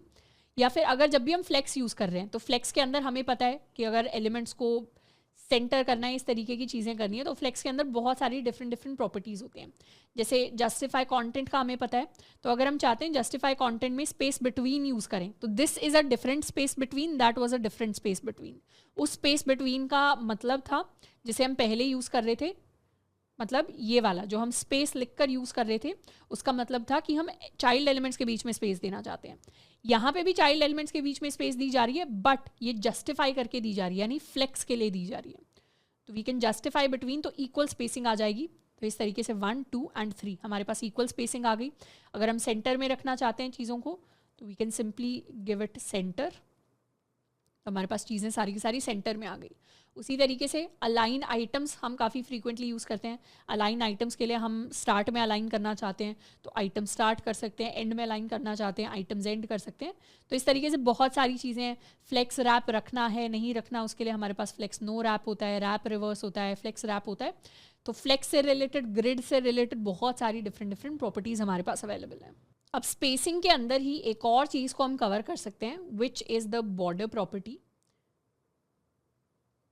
बॉर्डर के अंदर हमारे पास सबसे पहले हमारे पास बॉर्डर रेडियस आती है कि हम कोई बॉर्डर रेडियस देना चाहते हैं क्या। इसके अंदर अगर हम कोई बॉर्डर रेडियस नहीं देना चाहते तो we can write rounded none. अगर हम राउंडेड देना चाहते हैं मतलब 0.25 रेम के इक्वल 4 पिक्सल की बॉर्डर रेडियस, तो we can use rounded. 16 pixels की देना चाहते हैं राउंडेड 2XL हम यूज़ कर सकते हैं। तो इस तरीके से हम अपनी बॉर्डर रेडियस को सेट कर सकते हैं। तो ये जो अभी हमारे पास डिव्स हैं, इन डिव्स के लिए what we can do is parent container को एक बार के लिए हटा देते हैं, सेव, एंड ये हमारे पास आ गए। सबको एक मार्जिन दे देते हैं 4 equal to 4, this is my margin equal to 4। तो ये जो डिव्स हैं इन सबको एक बार बॉर्डर रेडियस देने की कोशिश करते हैं। बॉर्डर रेडियस में वैसे हम विड्थ भी डिफाइन कर सकते हैं। बॉर्डर 0 का मतलब है 0 पिक्सल, बॉर्डर 2 का मतलब है 2 पिक्सल्स, बॉर्डर 4 का मतलब है 4 pixels. Let's give a border radius of 2 pixels. We can write border 2, इसे हम बॉर्डर 2 दे देंगे। तो इसमें क्या आया, यहाँ पर हमारे पास दिखाई दे रहा है कि एक बॉर्डर ऐड हो गया है। ये बट थोड़ा सा ग्रेइश बॉर्डर है, तो आई डोंट थिंक कि स्क्रीन रिकॉर्डिंग में इतना क्लियरली दिखाई दे रहा होगा। हम चाहें तो बॉर्डर का कलर भी चेंज कर सकते हैं। बॉर्डर के कलर को let's set it to black. Border colour set करने के लिए वही सेम तरीका है जैसे हम टेक्स्ट वाइट टेक्स्ट ब्लैक करते हैं, वैसे ही हम border white border black border orange इस तरीके से सेट कर सकते हैं। तो ये हमारे पास ब्लैक बॉर्डर अब इस तरीके से आ गया। तो ये 2 पिक्सल्स का ब्लैक बॉर्डर मैंने ऐड कर दिया, और इसे अब हम राउंडेड भी बना सकते हैं। रेडियस देने के लिए if I want to give it a radius of let's say 16 pixels, तो I can write the class rounded two XL, save, and यहाँ आ जाएंगे। तो अब ये क्या हो गया, राउंडेड पिल शेप्ड हमारे पास बॉर्डर आ गया। और थोड़ा सा छोटा करना चाहें तो उसके लिए हम एक्सेल लिख सकते हैं। तो ये थोड़ा सा छोटा और बॉर्डर हो गया हमारे लिए। अगर हमें सिर्फ राउंडेड चाहिए, कॉर्नर से राउंडेड चाहिए, तो उसके लिए हम सिर्फ राउंडेड भी यूज़ कर सकते हैं। तो ये क्या हुआ, अब सिर्फ कॉर्नर से थोड़ा थोड़ा राउंडेड हो गया। तो ये हमने यहाँ पर बॉर्डर दे दिया। सेकंड को भी बॉर्डर देने की कोशिश करते हैं। Let's make it rounded. एक तो राउंडेड हमने इसको बना दिया, साथ में इसको भी हम बॉर्डर 2 देते हैं। बॉर्डर 2 सेट कर दिया, पर ये बाय डिफ़ॉल्ट ग्रेइश सा आ रहा है, इसे हम एक डिफरेंट कलर दे सकते हैं। Let's give it a colour of border purple है, तो हम साथ में let's try to add green 500। तो ये हमारे पास ग्रीनिश बॉर्डर आ गया। We can also add a bluish border if you want blue. तो ये ब्लू बॉर्डर आ गया हमारे पास। एंड इसी तरीके से ये तीनों क्लासेस हम कॉपी कर लेते हैं। इनको हम div 3 के अंदर भी ऐड कर सकते हैं। ब्लू की जगह यहाँ पे हम रेड इश कलर देंगे, तो ये हमारे पास रेड बॉर्डर आ गया। तो इस तरीके से बॉर्डर्स से भी रिलेटेड काफ़ी सारी चीज़ें हैं जो की जा सकती हैं। We can also give a divide. Divide का मतलब होता है कि एलिमेंट, चाइल्ड एलिमेंट्स के बीच में आप किस तरीके से विड्थ सेट करना चाहते हो, क्या कलर सेट करना चाहते हो, एक डिवाइडिंग लाइन हम दे सकते हैं। बॉक्स शैडो हमारे पास होता है, ब्लर इफेक्ट, काफ़ी सारी चीज़ें हैं जिनको जाके हम एक्सप्लोर कर सकते हैं। There is also additionally one more thing जिसको हम देख सकते हैं कि फॉर एग्जाम्पल ये जो हमारा पर्पल या ये जो हमारा फर्स्ट वाला बॉक्स है, इसका अगर एग्जाम्पल लें, इसे अभी हमने कितनी विड्थ दी है, इसे अभी हमने एज सच खुद से कोई हमने विड्थ नहीं दी, विड्थ इसकी 100% ही है। हाइट भी हमने एज सच कुछ नहीं सेट की। पर अगर हम इसकी हाइट सेट करना चाहें, let's suppose we want to set a height of 24, तो इसकी हाइट 24 के इक्वल आ गई। बट मुझे तो चाहिए कि मैं कुछ सेट पिक्सल्स के अंदर ही सेट करना चाहती हूँ, क्योंकि अभी तो जो प्री डिफाइंड क्लासेस हैं उन्हीं को हम यूज़ कर सकते हैं। अपनी खुद की अगर मुझे इसको 200 पिक्सल्स देना है, वो नहीं दे पा रहे। तो वो चीज़ देने के लिए we can use something called square bracket notation. हम क्या करते हैं, जो हमारे एरे वाले स्क्वायर ब्रैकेट्स होते हैं, तो उन्हें हम यूज़ कर सकते हैं। और स्क्वायर ब्रैकेट नोटेशन के अंदर हम कोई भी वैल्यू किसी भी CSS यूनिट के साथ अगर लिखते हैं तो वो वैलिड होती है और वो अप्लाई हो जाती है। For example if I want to give it 200 pixels, तो आई राइट स्क्वायर ब्रैकेट्स इस तरीके से, और उसके अंदर हम 200 पिक्सल्स लिख सकते हैं। सेव किया, तो अब ये जो हाइट है, इंस्पेक्ट करेंगे, दिस ये दिखा रहा है बॉक्स मेरा, this is equal to 200 pixels. इसी को अगर चाहें we want to make it 100 pixels, तो ये क्या हो गया, अब now this height is equal to 100 pixels. Rems में भी कन्वर्ट कर सकते हैं, चाहे तो रेम्स में भी दे सकते हैं। या if I want it to be 50 of viewport height, तो व्यू पोर्ट हाइट भी अप्लाई करेगा, तो ये 50% पेज को कवर कर रहा है। If I want it to be in rems, तो इसको let's suppose if I want to give it 5 rems, तो अब ये 5 रेम्स के इक्वल यानी 80 पिक्सल्स के इक्वल मेरे पास आ गया। तो किसी भी यूनिट में अगर हम अपनी कस्टम कुछ भी ऐड करना चाहते हैं वैल्यू, तो उसके लिए हम अपनी स्क्वायर ब्रैकेट नोटेशन को यूज़ कर सकते हैं। पर ये स्क्वायर ब्रैकेट नोटेशन को यूज़ करना बार बार एडवाइजेबल नहीं होगा। उसका रीज़न क्या है, उसका रीज़न ये, फॉर एग्जाम्पल मैंने इस तरीके से लिख दिया H5 रेम, तो now if I go and inspect the classes, तो यहाँ पे हमारे H5 रेम जो मैंने कस्टम ऐड किया था उसके लिए एक नई क्लास क्रिएट हुई है। कहाँ पे क्रिएट हुई है, style dot C S S के अंदर, यहाँ पे जाके एक नई क्लास क्रिएट हुई है एंड उसके लिए फिर एक नई स्टाइलिंग ऐड की गई है। तो बार बार अगर हम स्क्वायर नोटेशन को, स्क्वायर ब्रैकेट नोटेशन को यूज़ करेंगे तो उससे हमारा बंडल साइज हो सकता है इंक्रीज हो। तो बार बार अननेसेसरीली यूज़ नहीं करना। मान लो हम कुछ बहुत ही कस्टम बना रहे हैं जिसके लिए टेलविंड के अंदर है ही नहीं कुछ चीज़ अवेलेबल, तो उस केस में हम स्क्वायर ब्रैकेट नोटेशन को यूज़ कर सकते हैं। अब जैसे बूटस्ट्रैप के अंदर हमने कई सारे ब्रेक पॉइंट्स के बारे में बात की थी, वैसे ही टेलविंड के अंदर भी हमारे पास काफ़ी सारे ब्रेक पॉइंट्स होते हैं and we have these following break points कि जो हमारा स्मॉल स्क्रीन साइज होता है that is defined at the minimum width of 640 pixels, medium is defined for 768 pixels, फिर हमारे पास लार्ज होता है, फिर एक्सेल होता है and then we have 2XL। तो इस तरीके से इन ब्रेक पॉइंट्स की हेल्प से हम अपने जो भी कॉम्पोनेंट्स हम डिज़ाइन करते हैं उनको और ज़्यादा रिस्पॉन्सिव बना सकते हैं। You can also go to the documentation and I'll search for responsive design। responsive design के अंदर हमारे पास ये different break points होते हैं जिनको हम यूज़ कर सकते हैं। Let's take an example। हम क्या करेंगे, हम एक div के साथ स्टार्ट करते हैं। Let's start with this div, ये जो हमारा फर्स्ट वाला div है इसके साथ स्टार्ट करते हैं और हम इसे ये ब्रेक पॉइंट्स देने वाले हैं।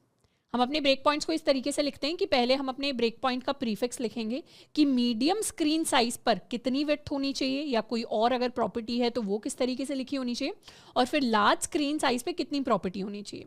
तो यहाँ पे लिखा भी हुआ है to add a utility but only have it take effect at a certain break point, all you need to do is prefix the utility with the break point name followed by the colon character.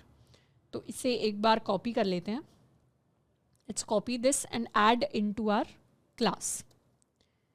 ये medium पे हम चाहते हैं हमारी width 32 के equal हो जाए and large screen size पे वी वांटेड टू बी 48। इसको सेव कर लेते हैं, रिफ्रेश किया। अभी क्या है, अभी मीडियम स्क्रीन साइज है मेरा, जिस स्क्रीन पर मैं रिकॉर्ड कर रही हूँ that is a very small screen size, तो इसीलिए अभी क्या चल रहा है, मीडियम स्क्रीन साइज है और मीडियम स्क्रीन साइज पे अभी विड्थ कितनी आ रही है, हमने विड्थ को सेट किया है to be 32 and if we go and look into width की वैल्यूज़ को अगर हम देखें तो 32 is equal to 128 pixels, should be equal to 8 rems. एक बार इसके अंदर थोड़े से हम चेंजेस कर देते हैं, इसे हम स्मॉल बना देते हैं एंड इसे हम मीडियम बना देते हैं because my screen size is not very large. So if I refresh it, what is defined as small, हमारे लिए small defined है at 640 पिक्सल्स। तो एक बार let's try to reach 640 pixels. तो 640 पिक्सल्स जैसे ही हम रीच कर रहे हैं, look at this, the break point is 640 pixels. 640 pixels जैसे ही हम रीच कर रहे हैं, हमारे div की width कितनी हो रही है, हमारे div की width हो रही है around, this is I think about 80 pixels.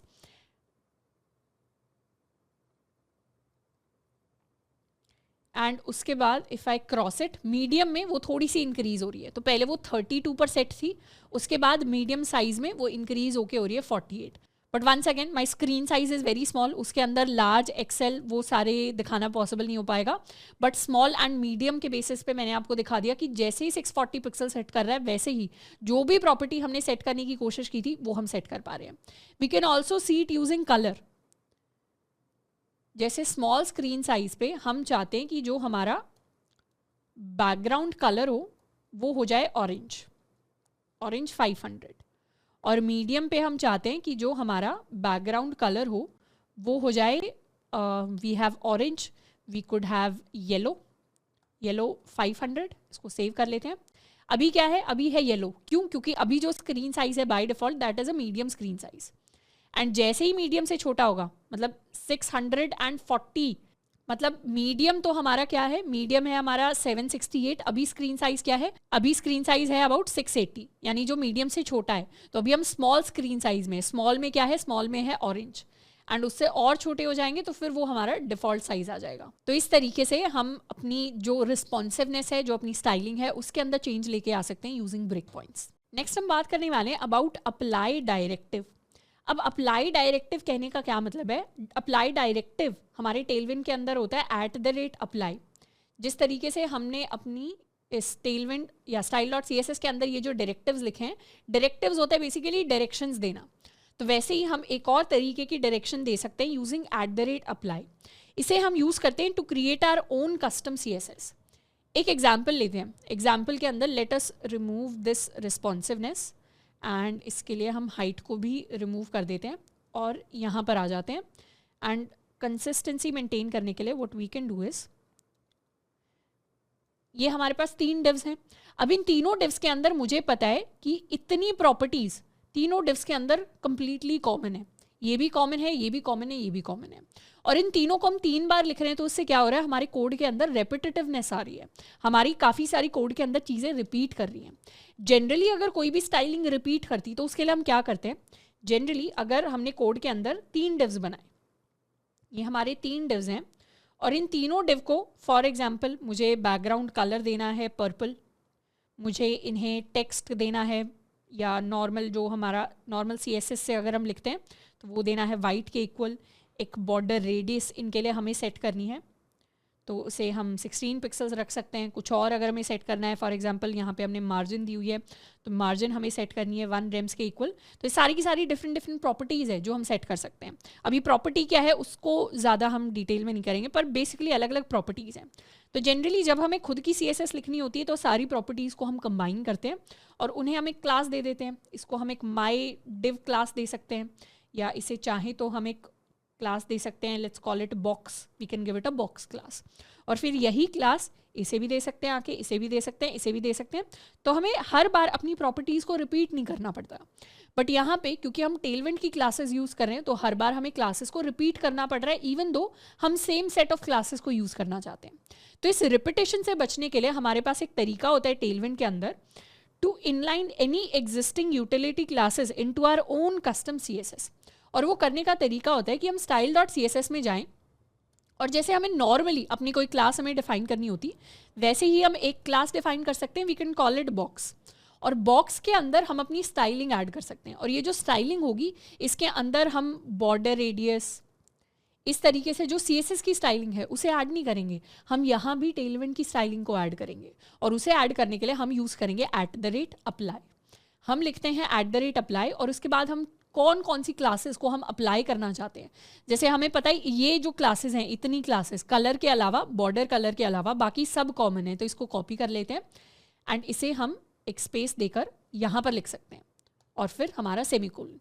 तो इस तरीके से ये जो क्लासेस होंगी, अब जिस भी एलिमेंट को .box नाम का हम क्लास देंगे उसके अंदर ये सारी की सारी स्टाइलिंग बाय डिफ़ॉल्ट अप्लाई हो जाएगी। इसको सेव कर देते हैं एंड यहाँ पे आके अब ये सब हटा के हमें सिर्फ इसे अपनी बॉक्स क्लास देनी है।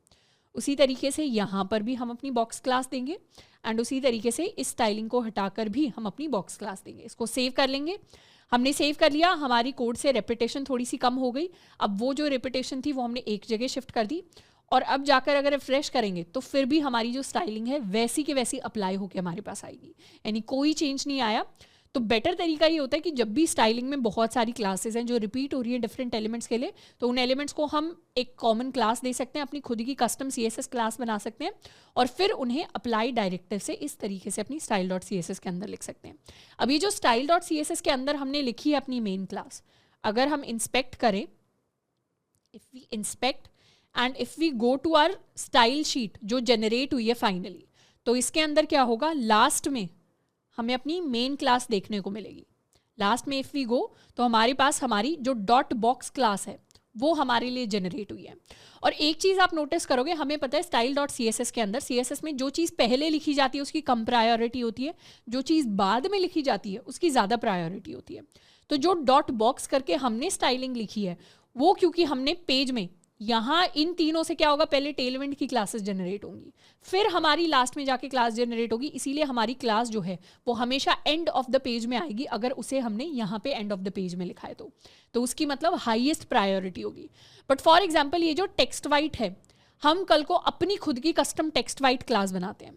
Let's suppose we decide to create our own class called text white, और टेक्स्ट वाइट के अंदर हम क्या अप्लाई करेंगे, हम ये स्टाइलिंग अप्लाई करेंगे कि हमारी जो RGB है, या यहाँ पर हम चाहते हैं हमारा टेक्स्ट जो है वो ब्लैक कलर का हो जाए। तो इस तरीके की क्लास हमने अप्लाई की। अब टेक्स्ट वाइट कहने का क्या मतलब है? अब टेक्स्ट वाइट कहने का मतलब है कि कलर हमारा ब्लैक होना चाहिए। तो उससे किसने प्रायोरिटी ली? क्योंकि ये चीज़ हमने लास्ट में लिखी है, ये एंड ऑफ द कोड में हमने जाके लिखी है, तो इस कोड को सबसे ज़्यादा प्रायोरिटी दी जाएगी। तो अब हर जगह टेक्स्ट वाइट का मतलब होगा कि हमारा टेक्स्ट ब्लैक हो जाना चाहिए। तो इस तरीके से अगर हम लास्ट में अपना टेक्स्ट वाइट यूज़ करते हैं तो हमेशा हमारा जो कस्टम CSS हम लिख रहे होंगे, क्योंकि वो इनलाइन CSS है, उसे प्रायोरिटी मिल रही होगी इन आर style.css। तो इस तरीके से हम अपनी एक्स्ट्रा स्टाइलिंग जो है उसे ऐड कर सकते हैं यूजिंग द अप्लाई डायरेक्टिव। अब नेक्स्ट हम करने वाले हैं एक छोटी सी एक्टिविटी जिसके अंदर हम डिज़ाइन करेंगे अपने इस कार्ड को यूजिंग टेलविंड। अब ये जो एक्टिविटी है एज अ बिगिनर ये हमारे लिए थोड़ी सी डिफ़िकल्ट हो सकती है अगर हमें टेलविंड की क्लासेस थोड़ा सा एज सच इंट्यूटिवली दिमाग में अंदर नहीं आ रही तो खुद से अगर इसको हम सॉल्व करने की कोशिश करेंगे तो हो सकता है हमें काफ़ी एक्स्ट्रा टाइम लगे और कुछ चीज़ें हो सकता है फिगर आउट करने में हमें प्रॉब्लम आए, but that is completely normal, क्योंकि टेलविंड ऐसा नहीं है कि एक दिन के अंदर हम सीख जाएंगे। हमें मल्टीपल चीज़ें ट्राई करनी पड़ेंगी, अलग अलग चीज़ें बिल्ड करनी पड़ेंगी, तब जाके हमें क्लासेस जो हैं, तब जाके यूजेज का जो तरीका है वो हमें याद होना स्टार्ट होगा। तो हम इस कार्ड के साथ स्टार्ट करेंगे। If you want you can also pause and try it on your own. एक बार खुद से कोशिश करके देखनी है कि कितना पार्ट हम बिल्ड कर पा रहे हैं, कितना नहीं। अब इस कार्ड को अगर हम देखें तो we can look at it as a div. इस डिव के अंदर हमारे पास दो पार्ट्स हैं। इसको हम कह सकते हैं, इसको हम कोई इमेज कंटेनर कह सकते हैं या इसको कोट कंटेनर कह सकते हैं। एंड ये जो सेकेंड पार्ट है, although this is not an image, ये जो बैकग्राउंड है I have gotten this background from Tailwind itself. और ये जो है हमारा सेकंड पार्ट, दिस पार्ट, इसे हम कह सकते हैं अपना कंटेंट पार्ट। अब कंटेंट पार्ट के अंदर क्या क्या है? ये हमारा एक कोट है, ये हमारी कोई हेडिंग है, ये कुछ और लिखा हुआ है, यहाँ पे हमारे पास इनपुट है, ये हमारा बटन है और ये कुछ और टेक्स्ट हमारे पास लिखा हुआ है। तो दो पार्ट्स में हमने एक सिंगल डिव को डिवाइड किया है। One is my quote part, one is my content part. तो सबसे पहले तो उसी के साथ शुरुआत कर लेते हैं। बिल्कुल बेसिक ज़ीरो से स्टार्ट करेंगे। हम एक डिव बनाएंगे और इस डिव के अंदर हम दो और एडिशनल डिव्स बनाएंगे। इस डिव को हम रखेंगे अपना कोट के लिए, this is my quote container. And next हमारे पास होगा हमारा कंटेंट कंटेनर। ये डिव बना लेते हैं एंड इसे हम रखेंगे अपने कंटेंट के लिए। Save. So this is for my quote and this is for my content. अब सबसे पहले अपने कोट को फिल करना स्टार्ट करते हैं। कोट को हम चाहें तो एक बैकग्राउंड दे सकते हैं। तो क्लास के लिए we can give it a background of let's say purple 500।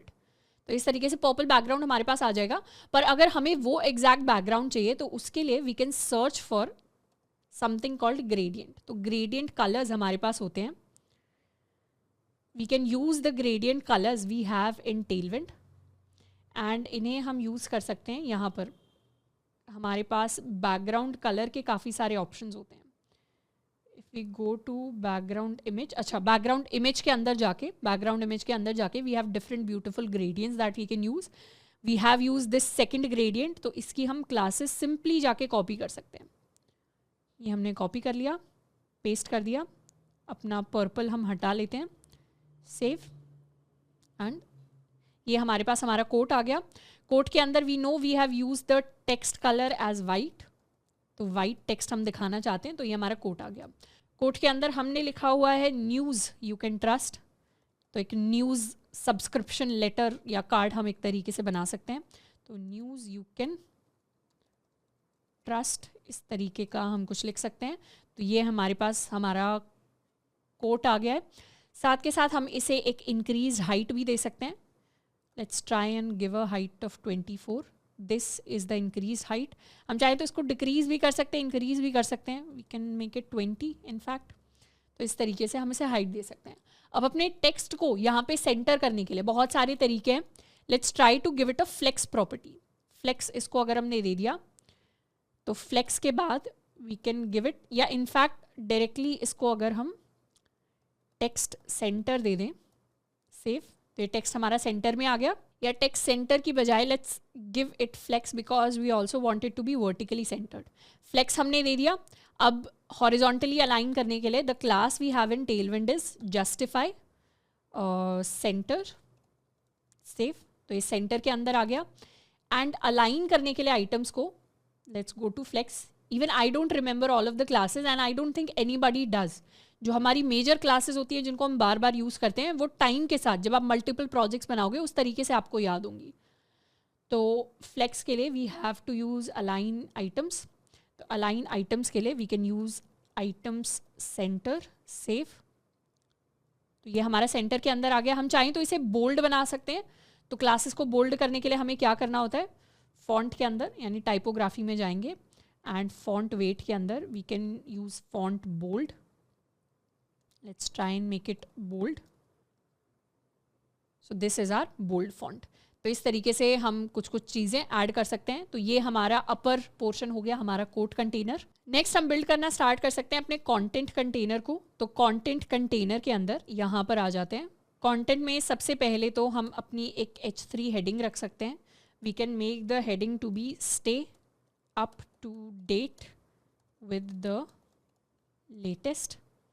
फिर हम एक पैराग्राफ ऐड कर सकते हैं। पैराग्राफ के अंदर we can write our text subscribe to our newsletter for the latest news straight into your inbox and इसे save कर देते हैं। So this is our heading. This is supposed to be okay, newsletter की spelling हम ठीक लेते हैं, ठीक कर देते हैं। This is supposed to be the paragraph. Also I have zoomed in to the page a little bit. So original जो हमें दिखाई देगा वो कुछ ऐसा दिखाई देगा। हम चाहें तो कुछ चीज़ें इसमें इंक्रीज़ कर सकते हैं, जैसे हाइट को वी कैन मेक इट 24। ये न्यूज़ यू कैन ट्रस्ट। हम चाहें तो साइज़ को बढ़ा सकते हैं टेक्स्ट के। तो फॉन्ट साइज़ जो है उसको इंक्रीज़ करने के लिए we can make it XL, I believe text XL. Font size हमारा थोड़ा सा इंक्रीज़ हो गया। अब यहाँ पे ये हमने हेडिंग दी है, ये हमने अपना पैराग्राफ दिया है। साथ के साथ we also need to include a form जिसके अंदर कोई भी यूज़र जो है वो साइन अप कर सके। फॉर्म के अंदर we'll have one input. Input में हम एक प्लेस होल्डर ऐड कर देते हैं, your@email.com। This is our placeholder and we also have a button. Button के अंदर we are going to write subscribe now.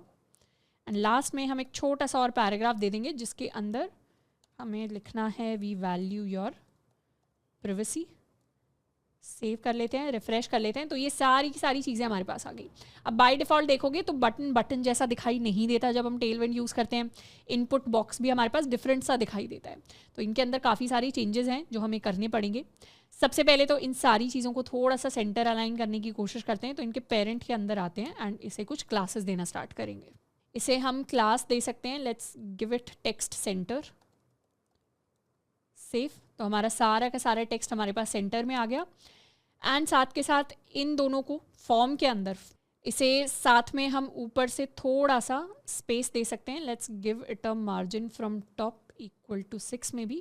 तो ये थोड़ी सी स्पेसिंग हमारे पास आ गई। इसी तरीके से बॉटम में ये जो वी वैल्यू या प्राइवेसी है इसको भी मार्जिन दे सकते हैं from top and bottom equal to 6। I think this should be enough. साथ में हम अपने पेरेंट कंटेनर को भी कुछ मार्जिन दे सकते हैं क्योंकि अभी जो है ये टॉप से कनेक्टेड है। तो इसे सम मार्जिन दे देते हैं फ्रॉम टॉप इक्वल टू 20 में भी। तो I think this is the margin that we want to give. साथ के साथ इसे लेफ़्ट और राइट से भी हम कुछ मार्जिन दे देते हैं। Let's give it a margin of 24 या थोड़ी सी इसे और इंक्रीज़ कर देते हैं, 44 अगर देते हैं। So this is our margin. चाहे तो और इंक्रीज़ कर सकते हैं। We can keep it 48, we can keep it 52। तो इतनी margin I think is enough. तो ये हमारे पास न्यूज़ यू कैन ट्रस्ट आ गया। अब हमें नीचे वाली चीज़ों को थोड़ा सेटअप करना है, पर उससे पहले इस कंटेनर को भी हम अपना फ्लेक्स कंटेनर बना सकते हैं। फ्लेक्स बना दिया, सारी चीज़ें एक लाइन पे आ गई, पर इसे हम रैप करवाना चाहते हैं। So let's give it flex wrap. Wrap कर लिया। प्लस रैप के साथ साथ यहाँ पर ये जो हमारा फर्स्ट कंटेनर है डिव वाला, इसे हम दे सकते हैं width of full. Width of full कहने का मतलब है जितनी विड्थ है उतनी दे दो। सेम चीज़ यहाँ पर दे सकते हैं। We can give it width of full. दोनों पेरेंट कंटेनर्स को विड्थ ऑफ फुल हमने दे दी। साथ के साथ इसे हम एक जस्टिफाई सेंटर दे सकते हैं। वैसे did we need justify centre? I don't think we needed justify centre. तो अभी के लिए जस्टिफाई सेंटर इसको देने की ज़रूरत नहीं है। अब अपनी इस हेडिंग की तरफ आ जाते हैं। हमारी जो H3 हेडिंग थी, इसके लिए हमें टेक्स्ट साइज़ को थोड़ा सा बढ़ाना पड़ेगा, इसको थोड़ा सा बोल्ड करके लिखना पड़ेगा। तो इसके टेक्स्ट को we are going to make it large text. तो ये थोड़ा सा लार्जर हो गया साइज़ के अंदर। ऑल्सो बोल्ड बनाने के लिए फॉन्ट वेट के अंदर we can make it font semi bold maybe, तो इसे लिख देते हैं फॉन्ट सेमी बोल्ड, सेव। तो ये हमारा सेमी बोल्ड हो गया फॉन्ट, तो ये हमारा फॉन्ट जो है वो सेमी बोल्ड होके आ गया। नेक्स्ट टेक्स्ट को हम इसी तरीके से रख सकते हैं। अपने फॉर्म पर आ जाते हैं।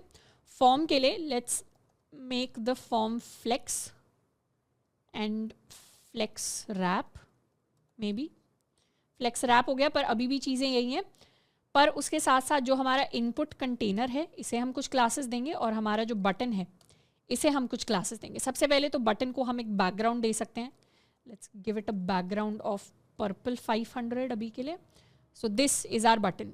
अभी के लिए this is not the fixed colour that we want to give, हम इस कलर को चेंज करेंगे बाद में जाके, बट अभी के लिए हमें दिखाई दे रहा है कि ये हमारा बटन का प्रॉपर एरिया है। तो हमारा जो इनपुट है इसे हम अपनी फुल विड्थ देना चाहते हैं, तो ये हमारा प्रॉपर इनपुट आ गया, और जो बटन है इसको भी हम अपनी फुल विड्थ देना चाहते हैं, तो ये हमारा प्रॉपर बटन आ गया। अब अभी हमें इतना बटन नहीं चाहिए साइज में, तो हम क्या करेंगे, इसे मार्जिन दे देंगे from left and right, and same will go for our input element. सबसे पहले इनपुट की स्टाइलिंग को ऐड करना स्टार्ट करते हैं। इसे हम मार्जिन देंगे फ्रॉम लेफ्ट एंड राइट, तो मार्जिन x दे सकते हैं। We can give it a margin of 52 maybe. तो ये हमारा इनपुट एलिमेंट हो गया जो हाईलाइट होके आ रहा है। साथ के साथ इसे एक बैकग्राउंड कलर दे देते हैं।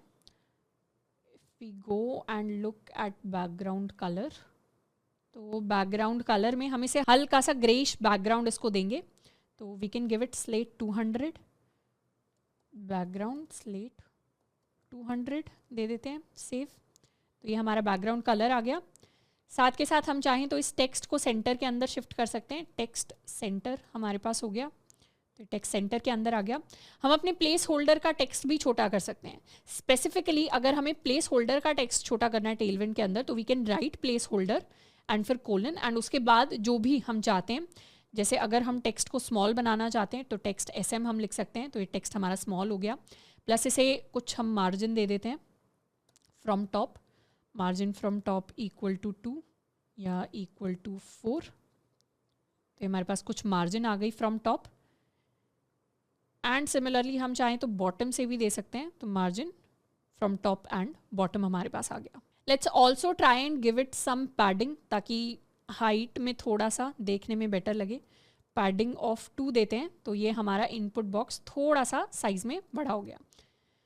तो ये हमारा इनपुट बॉक्स हो गया। Let's better are button now, let's make it blew, save. तो ये हमारा ब्लू बटन हो गया। इसके अंदर टेक्स्ट को हम वाइट रख सकते हैं, तो टेक्स्ट वाइट, सेव। ये हमारा वाइट टेक्स्ट हो गया। इसे भी हम क्या करेंगे, सेम मार्जिन दे देंगे, सेव। ये भी हमारे पास सेम मार्जिन आ गई। एंड चाहें तो इसे भी पैडिंग दे सकते हैं, padding from y equal to 2।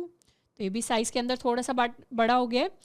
And अब इन चीज़ों को अगर हमें राउंडेड बनाना है, तो उसके लिए हमें क्या करना पड़ेगा, इनके लिए राउंडेड प्रॉपर्टी को सेट करना पड़ेगा। We can make it rounded, या इसके लिए तो we can make it rounded full.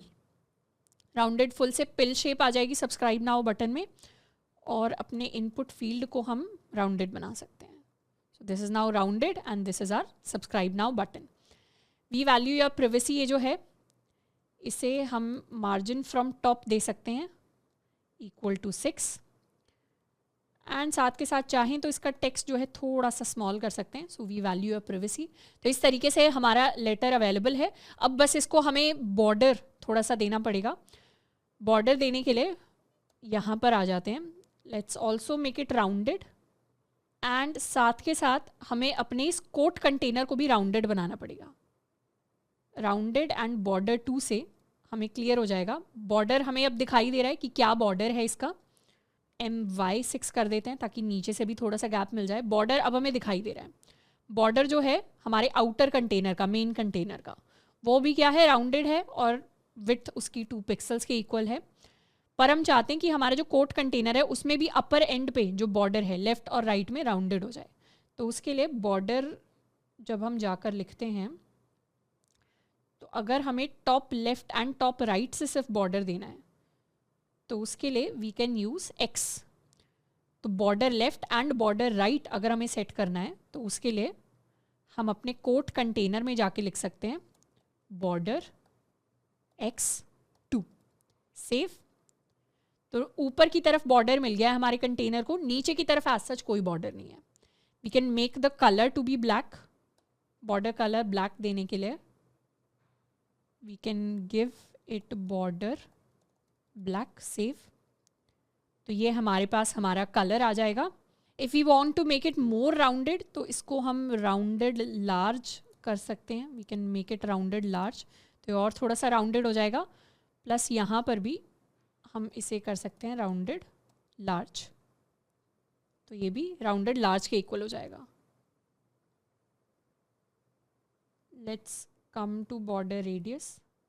हमें सिर्फ top left and top right में करना है, तो राउंडेड टू टॉप. तो ये अब सिर्फ टॉप से राउंडेड होके आ रहा है हमारा इमेज वाला. And in fact we don't need to give it a border, हमें सिर्फ इसे राउंडेड करना है बिना कोई बॉर्डर दिए हुए. तो अब ये क्या कर रहा है, कंप्लीटली फिट इन कर रहा है. तो इस तरीके से हमारा जो न्यूज़ लेटर है कंप्लीटली एम्प्टी है. It looks beautiful, it has a lot of good colours that are imported from Tailwind. But एक चीज़ आपने नोटिस की होगी कि हमें लिखनी वही है, बेसिक CSS, खुद ही CSS लिख के हमें चीज़ों को डिज़ाइन करना है. बस हमें नई क्लासेस हैं जिनको याद रखना पड़ेगा. पर एक बार क्लासेस याद हो जाती हैं, it is fairly easier to do things in Tailwind CSS. But once again, as a farewell I would advise you to not go so much deep in to Tailwind. हमारे पास और भी बहुत सारी अच्छी चीज़ें हैं जिन पर हम और ज़्यादा डबल डाउन कर सकते हैं, जिन पर हम और ज़्यादा फोकस डाल सकते हैं. After completing our full stack web development हम क्या कर सकते हैं, रिएक्ट को हमने सीख लिया, उसको हमने यूज़ करना सीख लिया, तो हम आगे के जो भी प्रोजेक्ट्स बनाएंगे वो हम रिएक्ट को यूज़ करके बना सकते हैं. उसके अंदर हम मिनी प्रोजेक्ट्स ट्राई कर सकते हैं, हम टाइपस्क्रिप्ट जैसी चीज़ें एक्सप्लोर कर सकते हैं. या फिर अभी तो हमने बैच के अंदर एक फुल स्टैक प्रोजेक्ट बनाया, आप और ज़्यादा फुल स्टैक प्रोजेक्ट्स बना सकते हो और इन्हीं टेक्नोलॉजीज़ को आप और अच्छे से सीख सकते हो to have more great projects to write in your resume, to write in your profile, and then you can start applying more and more to companies and get your first internship and get your first job. तो I hope कि delta के अंदर जितनी भी चीज़ें हमने cover की, जितना भी हमने खूब सारा जो वेब डेवलपमेंट सीखा, उसको करने में आपको भी उतना ही मज़ा आया होगा जितना फ्रैंकली मुझे आया, क्योंकि मुझे बहुत अच्छा लगा आप सभी के साथ बांटने में, शेयर करने में वो चीज़ें जो शायद मुझे वेब डेवलपमेंट के अंदर आती थी. But it has been a great experience. And definitely web development ऐसी स्किल है जिसके अंदर अगर आप अच्छा कर जाते हो then you will stay relevant. And बहुत कुछ है इस फील्ड के अंदर सीखने के लिए, बहुत सारा टाइम है जो डेडिकेट किया जा सकता है. ऑलमोस्ट हर फील्ड के साथ इंटरकनेक्टेड है, क्योंकि एट दी एंड डेवलपमेंट को यूज़ करके ही टेक के अंदर प्रोजेक्ट्स बनते हैं. तो it is an essential skill to have, and I hope कि स्किल को आप और ज़्यादा अच्छे से सीखें और ज़्यादा अच्छे से कंप्लीट करें. तो आज के लिए इतना ही. मिलते हैं आप सभी से नेक्स्ट किसी ट्यूटोरियल के अंदर. Till then keep learning and keep exploring.